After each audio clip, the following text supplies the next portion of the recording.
So today we're continuing our yogic path journey. And we're actually talking about the yamas.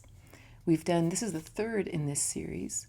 The first was ahimsa, which is nonviolence, or really living a peaceful life.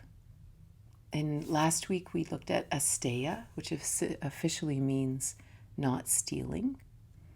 And this week it's Satya. And this all sounds really boring, at least to me, but it's really not.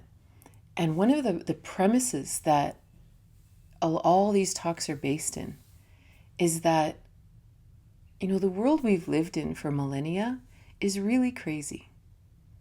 Like, it's really filled with all kinds of real cruelty and meanness and separation and inequality and oppression.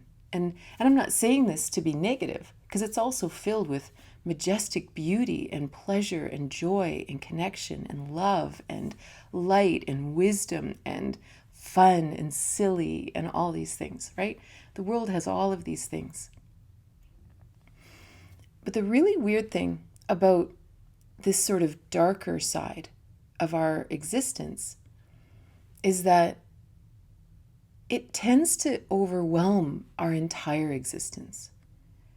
It's like if you were in a house and there's 5 people in the house, and one person is what you would call like a negative leader. They're maybe always in a bad mood, or they're angry or whatever. And it's okay to be in a bad mood or be angry. This is really healthy. We've done a lot of talks about healthy emotions and all that. But the problem is that some people want you to spin around them. And so if they want your attention, right? And so you could be in the house and everyone in the house could be really happy and having a great day and be inspired and feeling great. But that one person could actually infect the whole house. That all of a sudden everybody is focusing on that one person, that one thing, right? And all of a sudden your whole day is about either avoiding that thing or working around that thing, or working with that thing, and you've forgotten how inspired you were. You've forgotten the great things you were planning to do that day, because you're so focused on this negative thing. And I mean negative. I really believe in the spiritual teachings. We're missing something if we're not allowed to call something for what it is, right? This is the opposite of Satya. And today we're talking about Satya, truth. We're allowed to call things for what they are. And it's not judgmental and all that stuff. It's just, oh, that's a brown chair and that's a green wall. That's it. We're just saying what it is, right? It's raining out. It's cold out. It's just truth. It's just what it is. So what's really weird about this world we've been living in for the last couple millennia anyway, because of this weird darkness, this weird oppression or cruelty or meanness, however we want to look at it. I don't understand what it is, and that's a whole other story and not worth looking at. But the problem is it's infected everything we've ever learned. It's infected everything. Like all of a sudden everything is about dealing with the negative and trying to avoid the negative and everything. It's just infected our minds. So even the journey of yoga. So for example, what we're talking about, there's 8 limbs of yoga. Patanjali years ago wrote these sutras. Thousands of years ago, he wrote these sutras summing up all the thousands of schools of yoga that were popping up all over India. In my opinion, to counter this weird darkness that was in the world. What was this that was splitting people into 2, like literally inside? What was splitting people into 2 parts that would now war against themselves inside? So all of a sudden, all these different schools, all these masters and teachers were popping up all over the place, all very different. Some taught meditation, some taught proper living, some taught more physical based, but all of them were the same thing. How do we bring the humans back to themselves? How do we bring them back to be whole? so we can actually live a true human life, not these weird, disparate, separate, battling selves that we had become. So Patanjali actually traveled all around and visited all these schools and discovered that there were some basic threads. And these are the 8 limbs of yoga.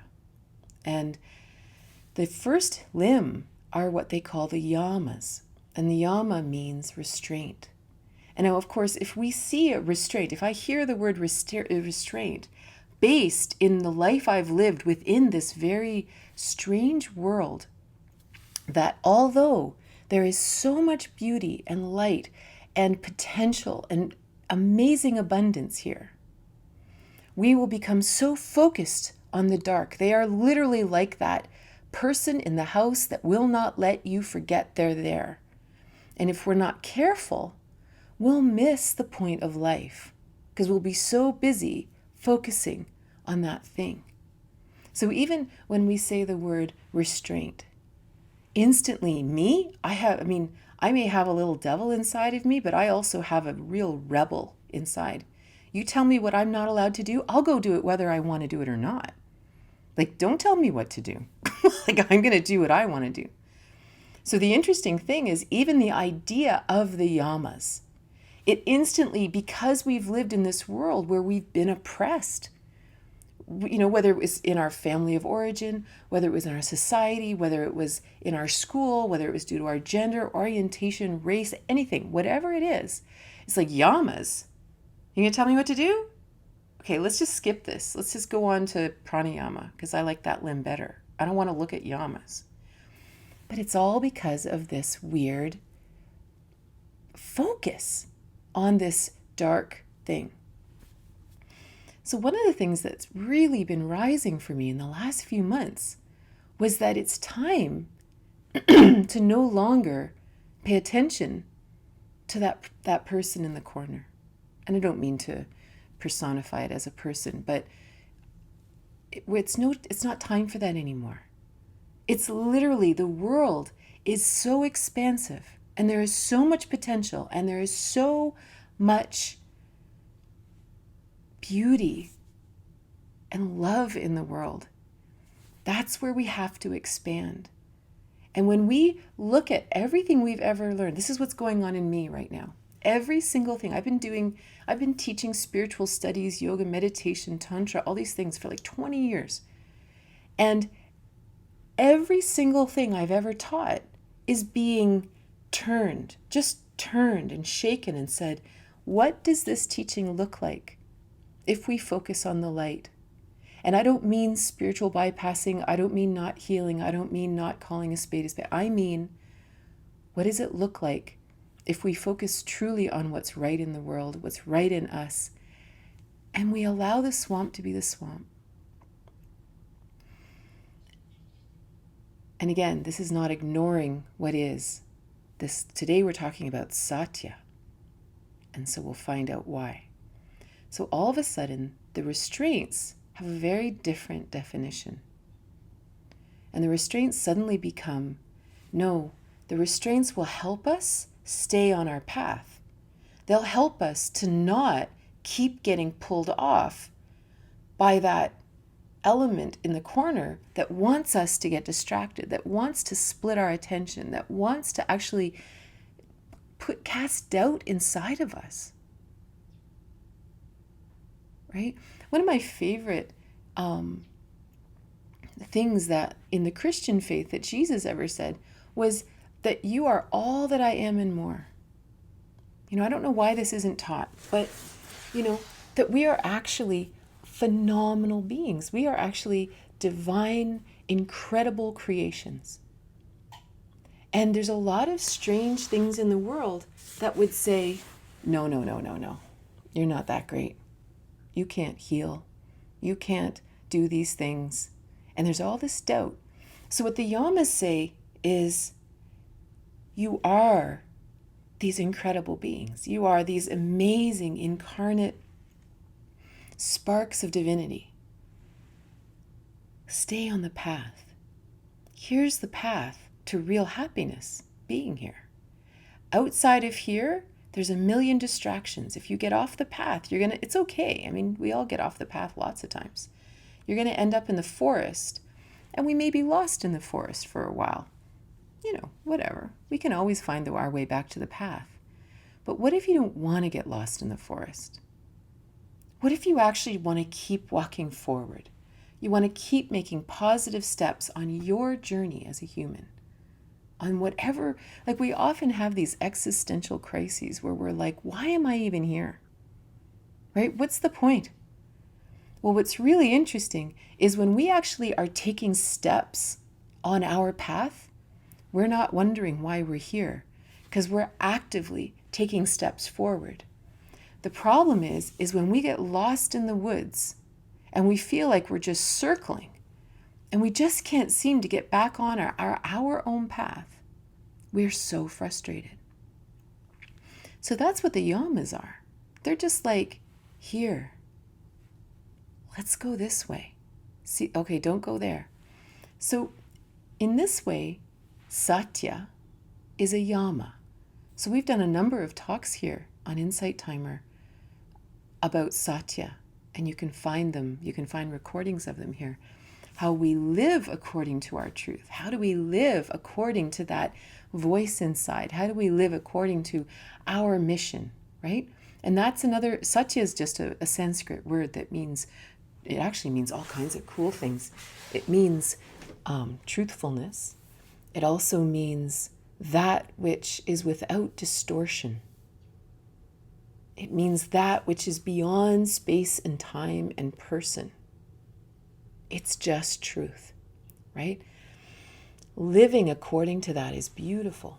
But in this instance, in this context, we're looking at Satya as a Yama, as a restraint. And this is very interesting. So all of a sudden we ask ourselves, okay, if I am meant to live my life according to my third chakra holds my mission. It holds all the reference materials I need. It holds the power to propel me forward on my journey. It has to be clear. It can't have any other nonsense in there. I need to just have my own, I know it's not really a great metaphor, but it's almost like you only want to have gas in the tank. You don't want to have any extra, maple syrup or sand in there. You just want to have what you need on your journey, and then you can keep walking forward. But unfortunately, in whatever, I don't know why, and again, it's a bigger pondering as to why. It's funny, my daughter and I are reading this book called The Age of Entanglement, and it's the history of quantum physics. It's absolutely genius. And Einstein and Niels Bohr used to always have these thought experiments, and in German they call them Gedanken. And so that's what I always imagine. As soon as we start imagining why this is what it is, it's just a Gedanken, it's just a thought experiment. It's not really important. But for whatever reason, we are in a position right now in the year 2022 where we have to teach ourselves to be honest. Like we actually have to remind ourselves every day, tell the truth. Your emotions matter. How you feel matters. What is your truth? We have to teach ourselves that. That's crazy.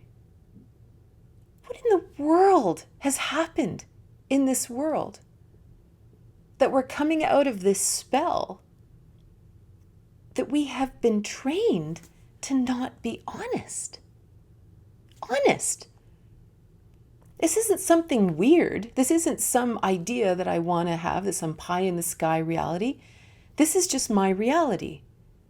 That's like literally being trained that if it's raining out, tell me it's sunny. Like that's how crazy it is. That if you were to ask me, what's the weather out, and I look outside and you have to tell me, Katrina, be honest. Tell me what the weather really is. And I'm like, I know, but I want to tell you that it's raining. but it's sunny, but I want to tell you it's raining. I have so many programs inside of me that tell me that I should tell you that it's raining or snowing, because I know that's what you want to hear, and I know you don't want to know that it's raining, like that it's sunny. Like, what? Like, what in the world? What in the world kind of conditioning has happened? That this is something we have to repeat to ourselves every day and write on the fridge. Be honest.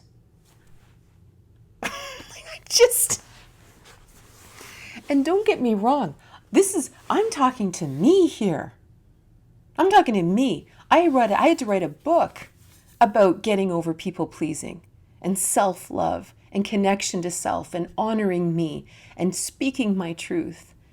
You know, I spent 52 years trying to say things to make other people feel better and not cause them discomfort and make sure that they feel okay. And was it my truth? Oh, that's not so important. What really matters is that they're okay, right? What? Like, I don't know about you, but for me, this has been something that's really hitting me lately. Like, it's really hitting me every single day, because this is something that, especially as someone who's a people pleaser, it's like that training keeps rising and keeps rising. And it's like another subtle flavor of it and another subtle flavor of it and another one. And I'm like, wow, this is so deep, right? It's such deep training. So then all of a sudden, this is why this yama of Satya is so interesting. Like, it's so interesting, right? So when you ask yourself, imagine you're walking along your path, whatever your very specific, interesting, unique, perfect path is, how you were designed according to your DNA in this space and time, why you were even put on the earth. And you're walking along your path, and all of a sudden, there's a situation in your life where you have to tell a lie. There's someone in your life that you have to tell a white lie to. Why? Why? What's the boulder on the path that says you now have to get off of your path, go down into the woods, and tell this person a white lie? Why do we have to do that? What's going on? Like, it makes us stop. That's why the yamas are restraint. It says, stop. Don't go any further. Don't take another step. Stop. Why do I have to lie to this person? What's going on? What's the training? What's the conditioning? What's the fear? Why would we ever have to lie? Right? Like, this is a very interesting question, because truth is just truth. That's all it is. It's just truth. It's just reality.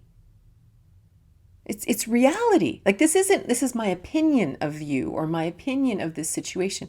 This is truth. How do you feel? I feel sad. How do you feel? I feel angry. How do you feel? I feel happy. It's just truth. There's no second level of it. It's just a truth.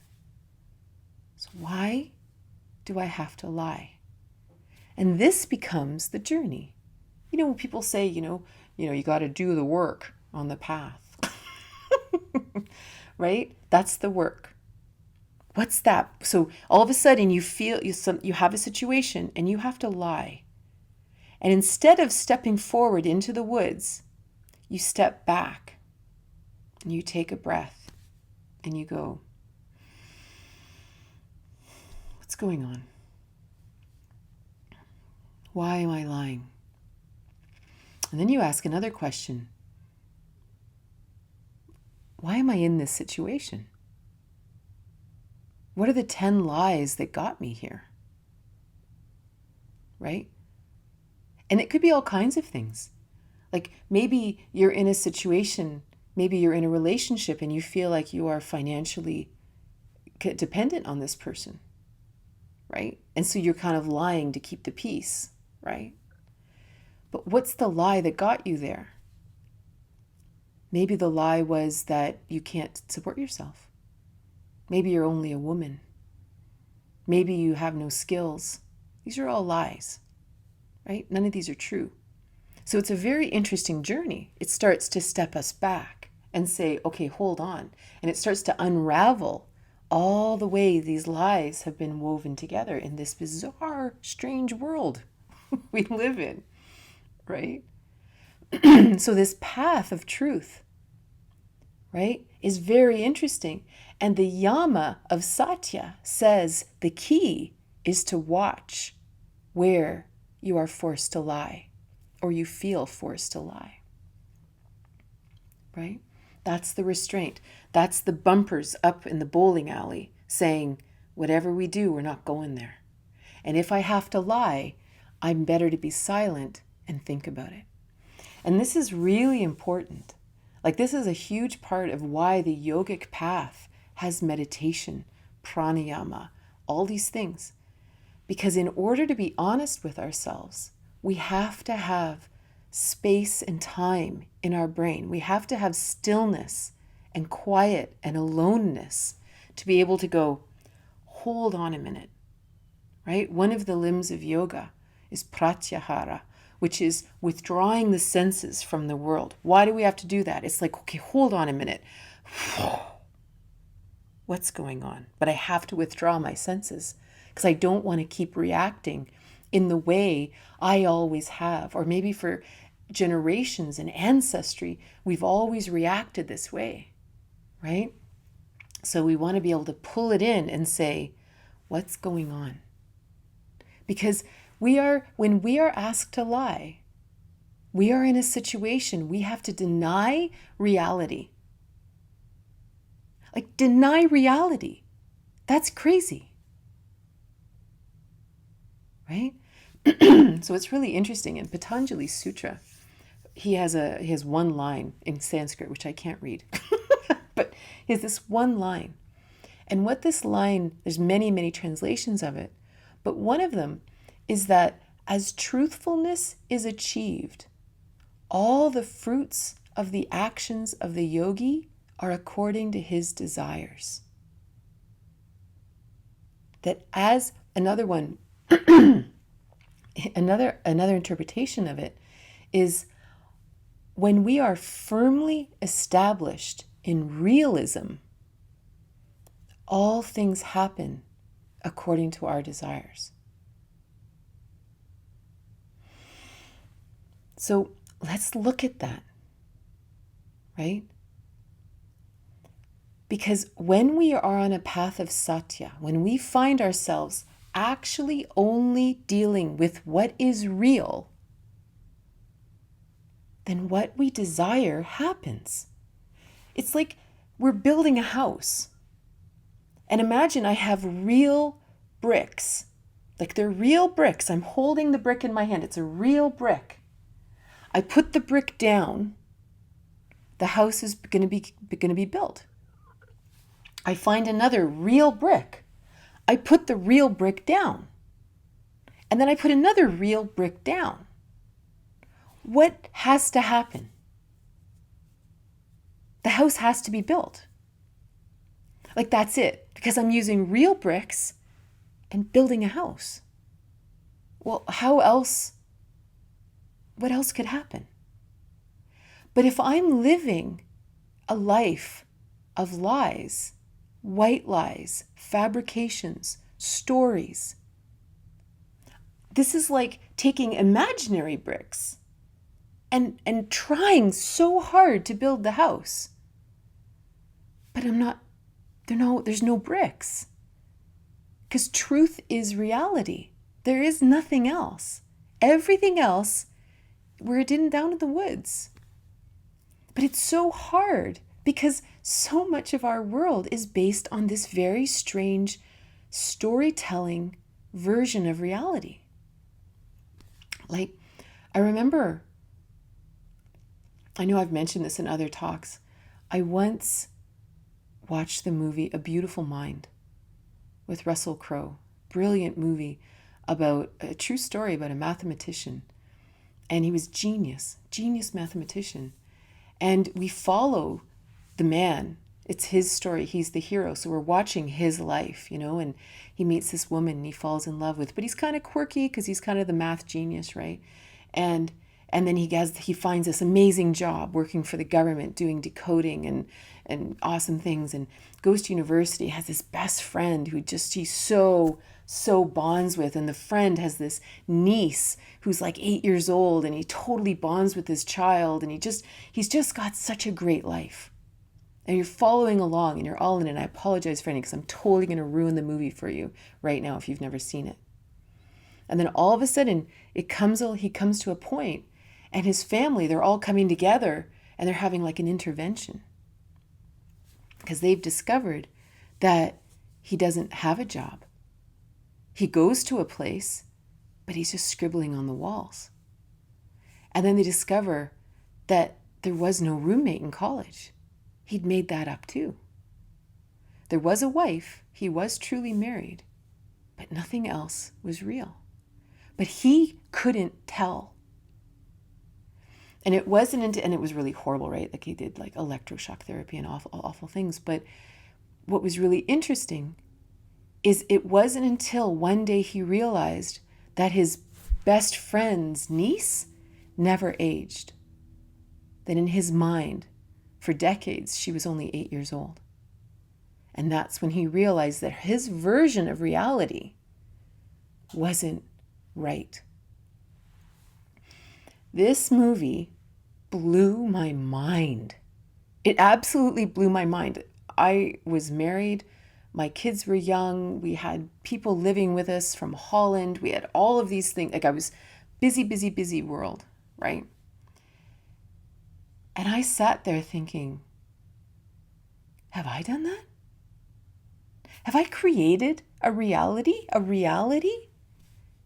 and just put it over my own eyes because it was the story I wanted to be true?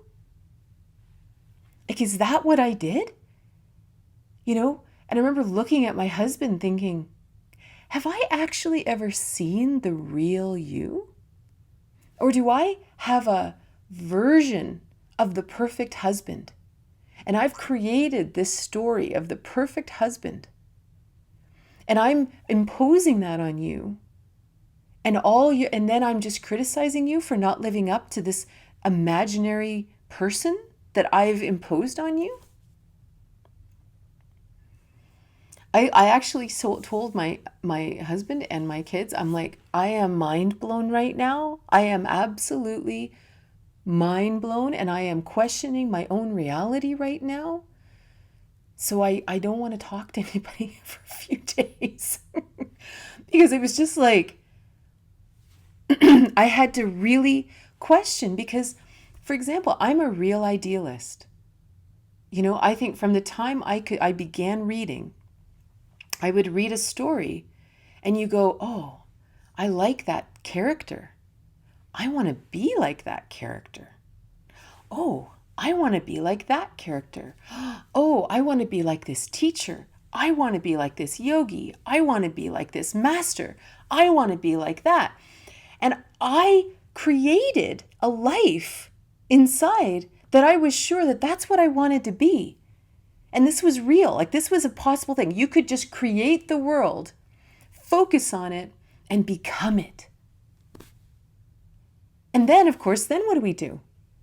We criticize ourselves because we're not living up to this ideal we manifested in our brain out of books and movies. It's not real at all. And then the really challenging thing is that this thing that I created in my mind, this ideal, which sounds very wonderful and altruistic and interesting, and yes, that's what a driven person with conviction does. You create your own life, you make the rules, you define who you are. This is, all of this stuff, we are inundated with this, right? We literally NLP ourselves out of our own reality, right? And so then all of a sudden you start to live. And this is what happened to me. I had created this reality. And the hardest thing is, one of the things about a beautiful mind is the more imaginative you are, the more intelligent you are, the more active your mind is. It's like we create the structure of this perfect life and then we color it in. Like we are so dedicated to this vision of how we want to live. We color it in to a point that we cannot tell the difference. Like we just can't, right? So then my story was that I created the life. I married the good man. I had the 2 kids. I went to university. I got a degree. I did everything I was supposed to do. I did everything according to my plan that would make my life happy, perfect, awesome, respected, loved, all the things that I wanted so desperately. And I just fabricated this life or this belief or whatever inside of my mind. And then in 1999, I got sick. And of course, my mom had just died of breast cancer and her mom and, all this huge story there, right? But I got sick. And all of a sudden, you realize that, your castle was built on sand. It wasn't real. I was making up something really interesting and inventive. But there were no real bricks. No real bricks according to Katrina's path. Not according to the world or something, or maybe what a study at Harvard said I should be doing. But it wasn't this very 1 out of 7.5 billion person path. It had nothing to do with me. It's like I didn't even know me when I made this story up. Right? So all of a sudden, my whole world collapsed. And this happens a lot with people, with illness, with mental breakdown, with loss of jobs, with death, with all kinds of things. Suddenly we realized that we were like building our life on a house of cards. And it was all nonsense.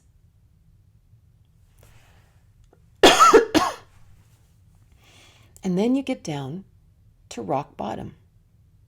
It's that great saying that rock bottom became the foundation of my real life. And then we start to look around and we say, what's truth? How do I really feel about this? What do I really think about this? What kind of life do I really want to live? And this can be a massive dark night of the soul, massive existential crisis. Like I'm just saying it really fast. But these are not easy questions to answer. But the beautiful thing, and of course then we discover, say, something like yoga or tantra or a spiritual path that says, okay, if I can't follow the world's secular path, because we know where that leads, I'm going to look within. Hence, all the spiritual paths. And then the yogic path, the paths, they say, okay, on the path of Satya, all you need to do is tell the truth. At every step, because we've got to re-find ourselves now, right? Because we've been living this whole life in a forest thinking we were on the path, but we were lost in the forest. So then how do I get back to the path? I'm walking, I have to tell a lie? Wait, why do I have to tell a lie? Something's wrong. Okay, I back up. Turn left. Go this way instead. Walk in truth, oh, wait a minute, why do I have to lie again? Turn right. Go this way. And that's how we get back on our path.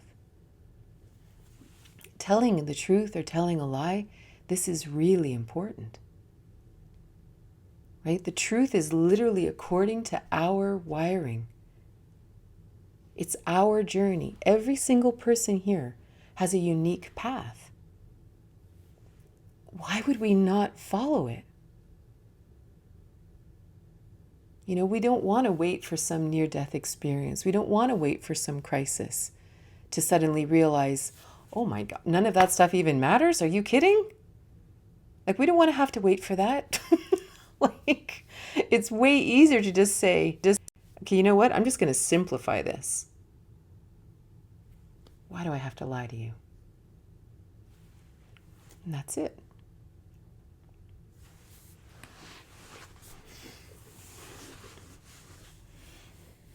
Another really interesting thing about truth is because truth has been so confused in the world,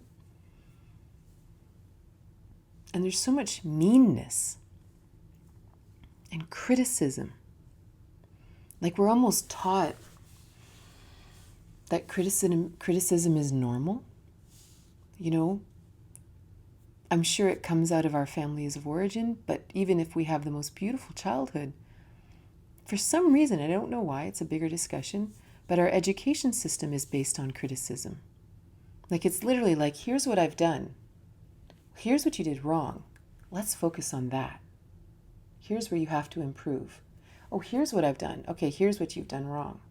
We better focus on that. Like we've been trained to focus on the criticism of others, authority, friends, partners, everybody. So truth gets very confusing because we think we're supposed to tell the truth about you. Here's what I think about you. I'm just being honest. It's just for your own good. Somebody's got to tell you the truth. This is not Satya. This is meanness. This is cruelty. This is criticism. This is not truth. Satya is about your path. Where are you walking on your path? If you're busy criticizing somebody else, how they're climbing their mountain, all you know is you're not climbing your mountain. If you find yourself needing to tell someone else a criticism, then you for some reason you've stopped moving in your own path. None of us ever finish evolving. There's no such thing. We're always expanding. We live in an infinite universe. So no matter how much we read or how enlightened we feel or whatever, there is no ceiling in an infinite universe. So if I ever catch myself thinking I'm supposed to criticize that person in any way and tell them my truth or what I think of them, all it means is for some reason I'm lacking the courage to take whatever the hard step is in my life that's next. Because my life is more fun. If I'm actually on my path, on my journey, it's much more interesting to me. Why I've turned to look at someone else? And this is one of the reasons that the first yama is ahimsa. And ahimsa, I'm going to spell it for you. Ahimsa is translated as non-violence or not harming. Ahimsa comes first. And that includes ourselves. That means the truth we tell ourselves too, because we have integrated extreme judgment of self in the same way that we judge others. So the first step is ahimsa, to do no harm. So Satya and ahimsa go together. If you find yourself, if you're in relationship, it's not always just about us. We don't live in a cave by ourselves. We're in relationship. Someone asks, well, what are you talking about? And you're going to be honest. If that truth is going to hurt that other person, and I don't mean disappoint them. It can disappoint them. It can not meet their expectations. That's all on them. That's their expectation. That's a beautiful mind delusion of reality. Right? That's a whole different thing. But if you're simply honest yourself, we have to be very careful that it's also kind. They're not separate. None of these limbs are separate. So that's a really big deal when it comes to truth, because it's not a brutal truth. It's just a quiet truth. And this is where Gandhi taught so much about satyagraha. Satya, this truth, graha is to stand in, and to stand in your truth. There is no fight. It's just my truth. It's just reality. Like if you want to argue with me that it's not sunny out, I'm not sure what you want me to say. It's sunny out. No, you know better than that. It's raining. No, sunny. Well, I want to debate this with you. What? What? Like, what are you talking about? This is satyagraha. There's no need for violence because I don't know why you're questioning my reality. This is my reality, and that's it. There's nothing to argue about. There's nothing to be mean. And again, part of the ahimsa, and the talk is on Insight Timer here, it's on my YouTube channel. Part of the journey with ahimsa is very similar to this one with Satya. If you find yourself needing to defend yourself with any kind of violent speech, thought, action, we have to ask ourselves why we're in this situation. Because it's not on our path, right? If we need to be harmful to defend ourselves, we're in the woods. We need to get back on our path. And it's the same with Satya. To really honor that if I can't be honest here, I'm lost in the woods. How do I get back on my path?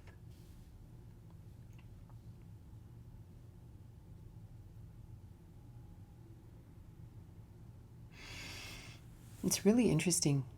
The last thing I just want to mention, it's a very interesting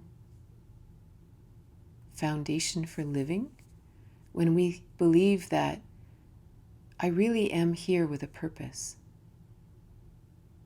I'm not a cog in the machine's wheel. Or that doesn't make sense. I'm not a cog in the big machine. Right? I'm a human. We have these beautiful chakras that we talk about all the time, these divine chakras, physical chakras. There's a purpose for me being here. I'm not even sure what it is, because every day I'm taking another step. I don't know, where I'll end up tomorrow because I haven't stepped there yet. But it's a very interesting philosophical foundation to say, why am I here? Am I here to serve all of those other people's expectations? Or am I here to discover my path? To discover whatever it is I'm here to discover? And the path of yoga would say that that's the path. You were made with purpose. And that's where we use Satya and these yamas to say, and we don't have to be mean about it. We don't have to demonize the other person. We just sort of say, that's interesting, that I feel the need to lie to you. I need to look at that. I need to look at why I need to go off of my path to interact with you. Just give me some time to look at this before I respond. Right? It's very gentle. Right? Because when you know that's your journey, that's your journey. I'm not here to serve you. You need to walk your path. It's that simple. Right? How long is the dark night of the soul? It feels like dying. Dark nights of the soul are really hard.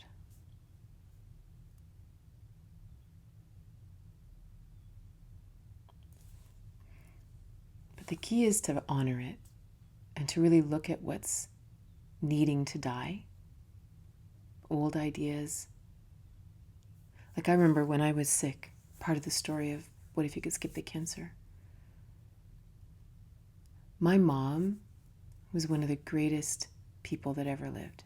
Like she was the most loving, wonderful, funny. Like when you hear me laugh, you're listening to my mom laugh because she was so silly and so fun and so loving.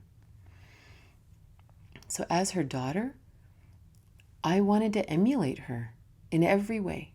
I wanted to be her. I wanted to be like my mom. I wanted to be loved like my mom. I wanted to be all that. So, and this is also where I learned the people pleasing. This is where I learned to never rock the boat. This is where I learned to bury your truth if it means upsetting someone else's reality. And when I was sick, I remember because she had just died. And so I had all of her clothes, right? This is what happens when parents die and you're the same size as them. And so I had all of her clothes, and I would be wearing her pajamas, especially even the pajamas. She got all these beautiful pajamas when we lived in the hospital for the last few years, right before she passed. And I remember wearing her pajamas one night and coming down to the kitchen to get a glass of something. And her presence was so much inside of me. I realized, and I actually said to her, I said, Mom, you have to leave. I can't see my path. And it's like I had to actually disentangle myself from my mom. Like, because all of these trainings are all woven together. They're very hard to piece apart.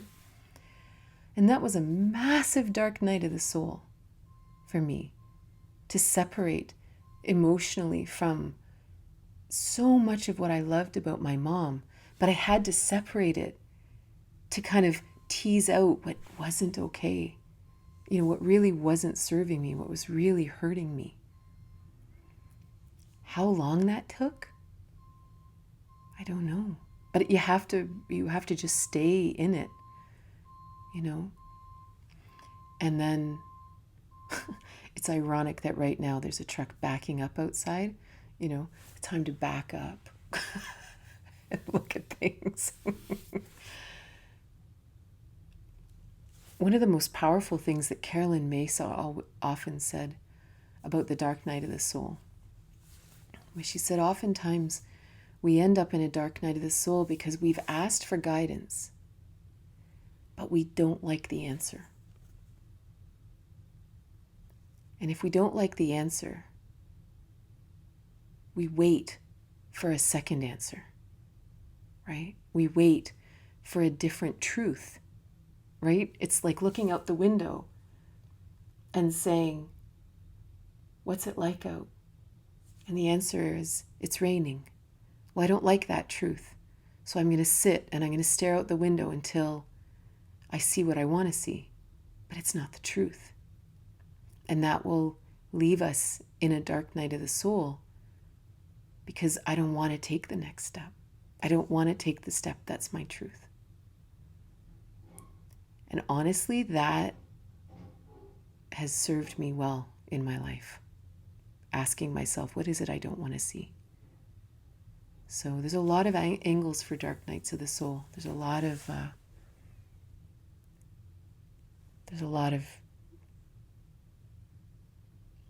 reasons we're there. Those are just a couple.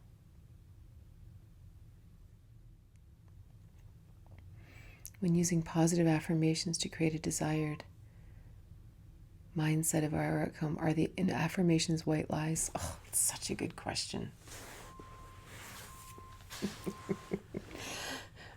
We could do an entire talk about affirmations. Do they help or do they harm? I really,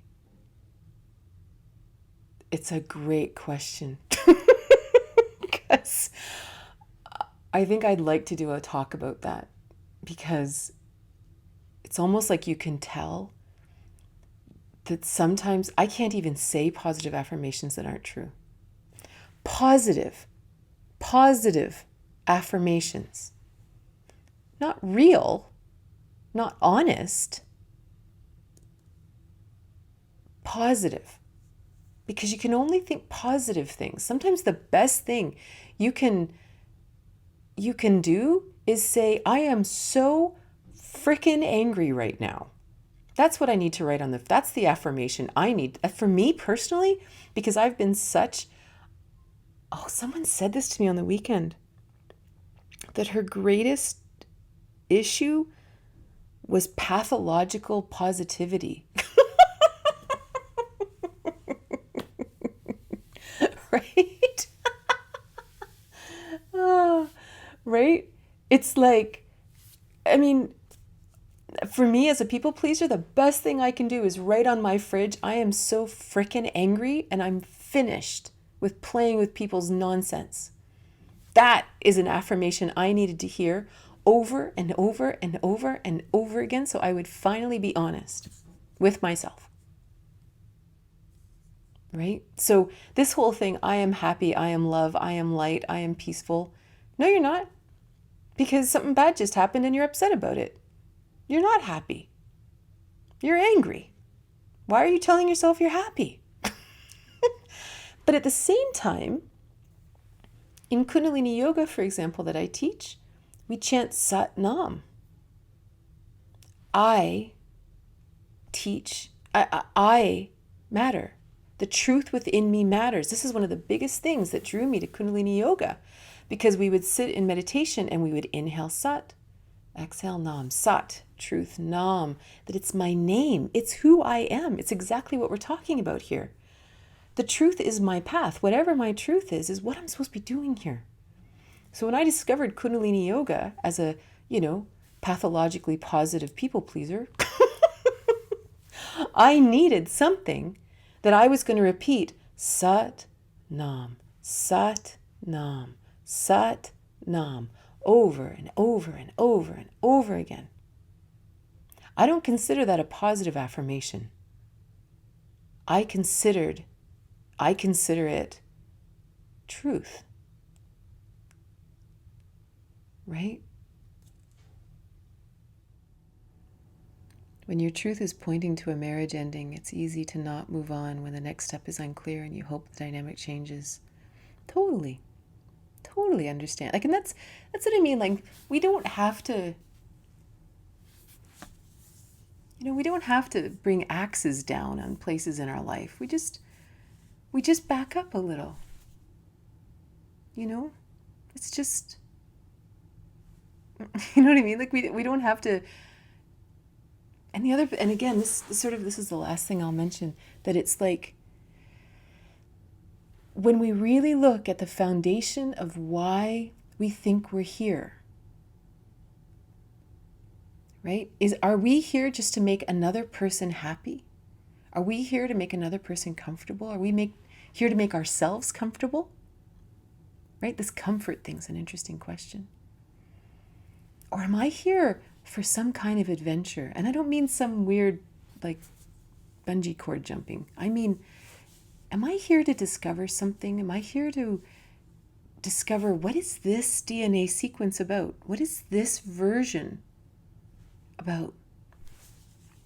And then suddenly we just look at the world and we look at the relationships and we just always ask ourselves, is this part of my journey? It doesn't have to be mean or anything. And the journey is always unknown, if we're actually on the journey, right? So thank you so much for being here. I hope you have a wonderful day.